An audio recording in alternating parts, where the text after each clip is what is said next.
particularly on Saturday. I'm hoping the end of it recorded. I'd spent the whole of Saturday dealing with the heart of a champion, the restoration, the dealing with fear, insecurity, inferiority and intimidation, and going off and looking at the life of Gideon, what God could do with somebody who was bound by those 5 areas, and watching them deliver up an entire nation.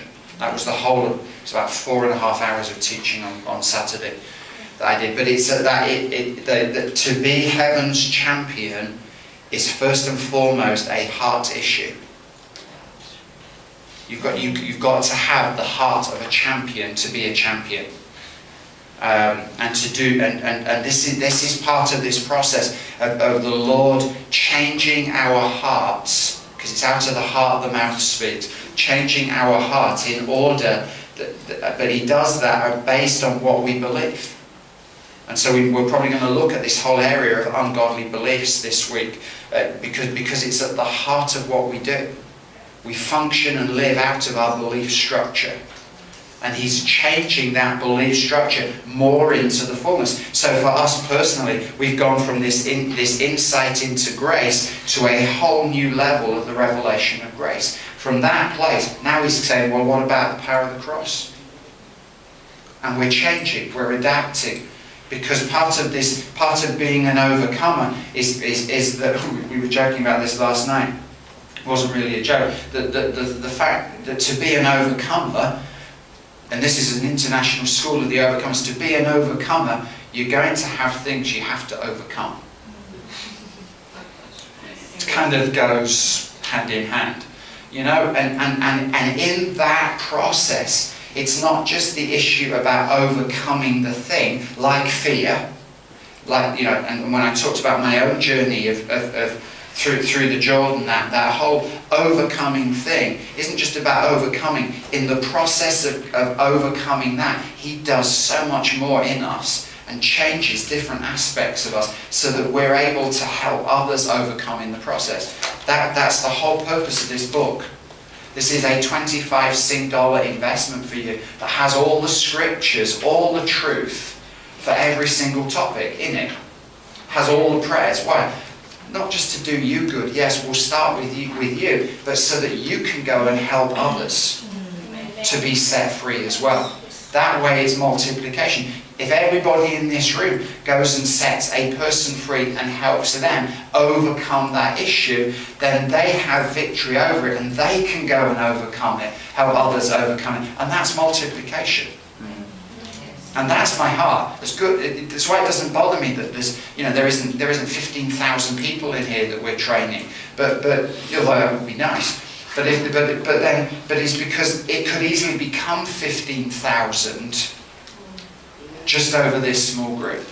That's 100-fold. I mean, if there's 20 here, that's 2,000. Now, if 2,000 get 100-fold, that's 2 million, 200,000. And then they get 100, and that's 2 million. I mean, it's only 3 levels away. How cool is that? In the rest of your life, just set 100 people free. And set them to set 100 people free. And it won't take long to set the church free. And that's the reality of it. So what is in our hearts? It's an interesting question where control is concerned, where grace and law is concerned. Freedom, now you see, this is what the centurion realized. Freedom is not being able to do what I want, when I want, and how I want. That's rebellion. Well, I'm going to do it my way. Which means now you're on your throne. And you just depose God. And that's rebellion. I told you it's a plain speaking school. We are under authority. We are not our own. We are bought with a price, and that's 1 Corinthians 6:19-20. And ye are not your own, for ye were bought with a price. Therefore glorify God in your body and in your spirit, which are God's. In other words, You can't do it your way. This is back to this. You remember the session I did, goodness knows how many weeks ago now, on this army of the obedient. That we're not our own. We've taken the king's shilling. We've taken his reward and all the benefits and everything else for us for us surrendering our lives into this army of the kingdom of light. And in that place of yielding it in, we're not our own anymore. So we can't do it our way. Sorry, Frank, you got it wrong. Mr. Frank Sinatra, I did it my way. Well, you probably did. But it's not the right way. Number 3, it never violates our free will. Relationships that require you to control, relationships that control or manipulate our free will are extremely unhealthy and should never be avoided. Plain speaking, it's abuse. It's a form of abuse. Control and manipulation is a form of abuse. The Father gave us a free will. So you see that in Mark 14:36. Abba, Father, he said, everything is possible for you. Take this cup from me, yet not what I will. That was Satan's thing. Isaiah, I will ascend, I will do this. Not what I will, but your will be done. And that's where I voluntarily surrender to you, not demand it. God, the whole issue of the cross is it's an invitation. It's not a demand. He didn't. That's why he gave Adam a free will. You have to. That's why he put 2 trees in the garden. There's a choice, Adam.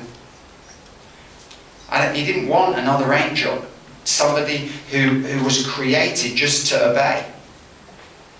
He wanted people like himself. And made in his image, and God is free. And so for us to be free, we had to have a free will. See, Abraham goes up the mountain and takes Isaac with him at the command of the Lord. The Lord says, go up, I want you to sacrifice your only son. He said, okay, Lord. Totally surrendered and yielded.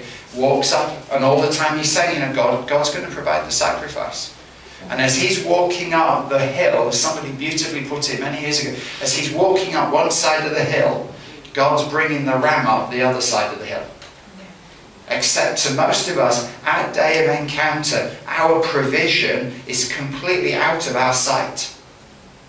Trust and obey, for there's no other way.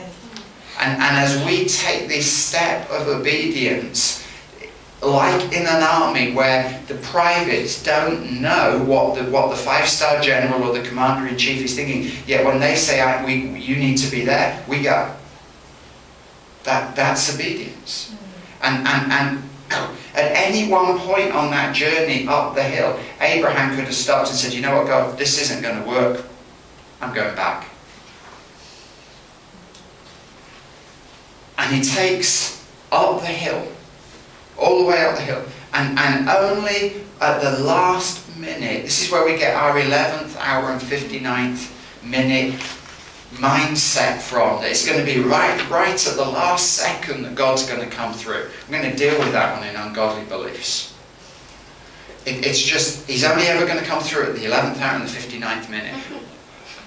And most often he does.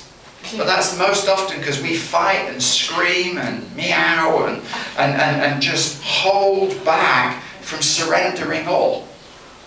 And by the time we get there, in our desperation, in our hunger, it is the 11th hour, 59th minute, when we're totally surrendered. You know, we're just slow. Aren't we? Yes, I am. We're slow to get to that place where instantaneously, okay, God, that's cool, just whatever. And why is that? Because the spirit is yearning. Remember that? The spirit is yearning, but the soul is like slowing it down, trying to, because of